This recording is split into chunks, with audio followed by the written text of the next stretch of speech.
नमस्कार दोस्तों, आज मैं आपको दांतों और जबड़ों के 3D एक्सरे यानी कि सीबीसीटी के बारे में जानकारी दूंगा और साथ ही साथ यह भी बताऊंगा कि यह रूट कैनाल ट्रीटमेंट में कैसे हमारी मदद करता है और कैसे इस एक्सरे को करवाने से रूट कैनाल ट्रीटमेंट की सक्सेस के चांसेस बढ़ जाते हैं।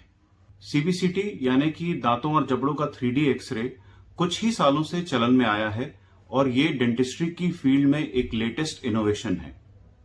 अब मैं आप लोगों को बताऊंगा कि कैसे ये सीबीसीटी यानी कि 3D x ray normal 2D x ray की तुलना में ज्यादा बेहतर होते हैं। आप सभी ने नॉर्मल 2D एक्सरे यानी कि दांतों के छोटे एक्सरे तो डेंटल क्लिनिक्स में करवाए ही होंगे। तो अब मैं आपको दांतों का एक 2D यानी कि नॉर्मल छोटा एक्सरे दिखाता हूं। यह एक मरीज की ऊपर की पहली दाढ़ है यानी कि फर्स्ट मोलर है और जैसा कि आपको इस 2D नॉर्मल एक्सरे में दिख रहा है, इस दांत में 3 जड़ें हैं और 3 नसें मौजूद हैं।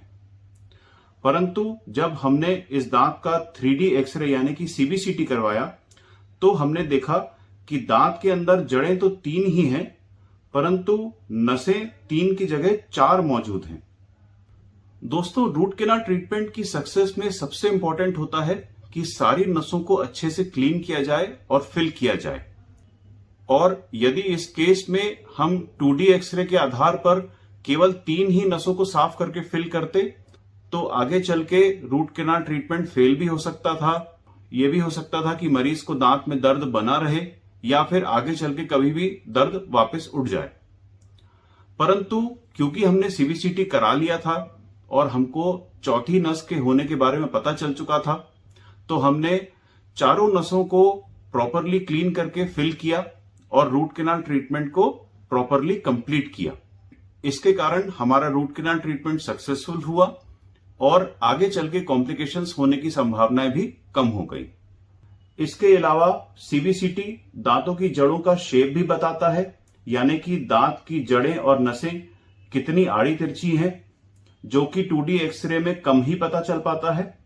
आड़ी तिरछी जड़ों और नसों में रूट कैनाल ट्रीटमेंट काफी डिफिकल्ट होता है और काफी संभल के रूट कैनाल ट्रीटमेंट करना पड़ता है। तो सीबीसीटी हमको पहले ही आगाह कर देता है कि इस दांत में जड़ें आड़ी तिरछी हैं, ताकि हमको रूट कैनाल ट्रीटमेंट करने के दौरान में कॉम्प्लिकेशंस ना आए और इससे रूट कैनाल ट्रीटमेंट करने के दौरान में कॉम्प्लिकेशंस काफी कम हो जाती है।